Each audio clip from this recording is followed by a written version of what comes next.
Hey guys, welcome back to my channel. It's been a while. Sorry about that. It's been kind of a hectic month, but hopefully from now on I will be posting every 2 weeks, so every other Tuesday. So keep an eye out for that. Today we are going to be using the Mugpress. I actually just got it a couple of weeks ago for my birthday, and I thought, hey, why not make a mug for fun? It did not turn out professional looking or anything, but it's my first one, so it's to be expected, right? Lessons learned. All right, so let's get started here. So I have drawn just my design on a piece of laser paper. You should already have that if you have infusible ink or even sublimation. So make sure you have something along those lines. Do a little bit of research ahead of time to make sure that what you have will work. So I took a piece of that paper, I drew a design on it.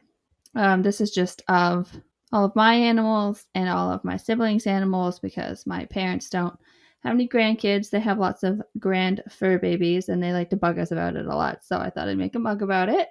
And once I was done that design, I realized that I drew it backwards. So anything that you draw, you're going to have to reverse, like mirror, or else when you put it on the mug, that will be mirrored. So it's a lot like vinyl and having to remember whether or not you mirror the vinyl or not so that it shows up the right way. So I drew it, realized if I put it on the mug the way it was, it'd be backwards. So I had to flip it over and kind of trace it on the other side so that it would go on the other side. But as you can see in my final, what ended up happening is both sides kind of bled through and there was a little bit of smudging happening. So I think in the future, for any words, I would probably use the Cricut because I cannot, my brain cannot handle trying to write mirrored. It just doesn't work. Um, and then for the drawings, hopefully the drawing is relatively symmetrical, so it doesn't matter that it's mirrored. Um, so yeah, and then once I did that, I taped that to the mug. I'm really sorry that a lot of these shots are not in frame, so you'll just randomly see the mug pop in and out, and I'm sorry for that. I was not paying attention to where the camera was at all when I was putting this on, and I'm sorry. But basically, you just tape that using heat transfer tape to the mug, and then you also have to take some of your butcher paper, the same stuff that you would use for your infusible ink or just even for your heat transfer vinyl, just to protect the mug. Now, my mistake that I made was it was a little too big. It was a little bigger than the mug. So what ended up happening is the parts that weren't directly on the mug ended up burning a little bit.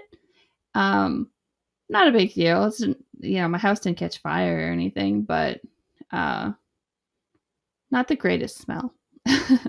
Well, once that's all taped up, I turn my heat press on.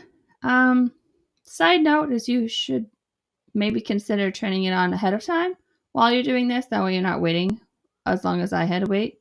It takes a while to heat up. Yeah, so then once it's ready, you put it in. And you can see here that I actually put the handle towards the right-hand side. I found out later that you're actually supposed to put it towards the left-hand side.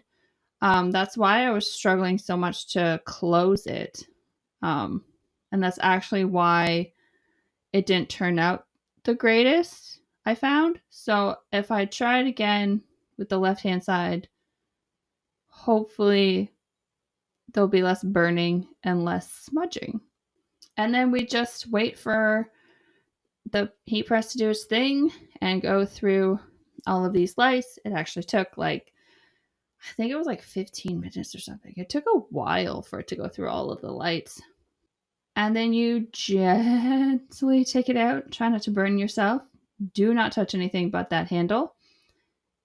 And you're supposed to wait for at least 15 minutes. I waited for half an hour, I believe, before touching it because I am a baby when it comes to heat. And then I unpeeled it. And that was it. I was done. You can see my final product here. That's a little smudged. It's not exactly what I wanted. It's not like, Insta-worthy or anything. It looks like a 5-year-old did it, but I tried, and you can still read it. It's still okay. You learn from your mistakes. That's why I'm here to show you guys what not to do. So I've never actually made mugs before this. I can't compare it to anything else, like any other heat presses. I can't compare it, to a tumbler or something because I haven't done those yet. But as somebody who's had a Cricut for about almost a year and a half now, I'd say, um, this was a fun new thing to try. I definitely enjoyed it, and I think that it's worth the price. You don't necessarily have to buy the Cricut one. I've heard that, other heat presses can have like the t-shirt and the mug and a hat and whatever. And maybe that's the better option. Maybe that's the more economical option. But for me, I chose this one because it's the most space saving option. So, like, my craft room's not the biggest. I mean, it's not the smallest, but it's not the biggest. So, I needed something that I could tuck away into a shelf, like a cubby. And the ones that you find at Amazon that are like the 5-in ones, it was not going to cut it for me, I don't think, space wise. So I chose this, and I like having all of the same brand. I don't know, it just makes more sense to me.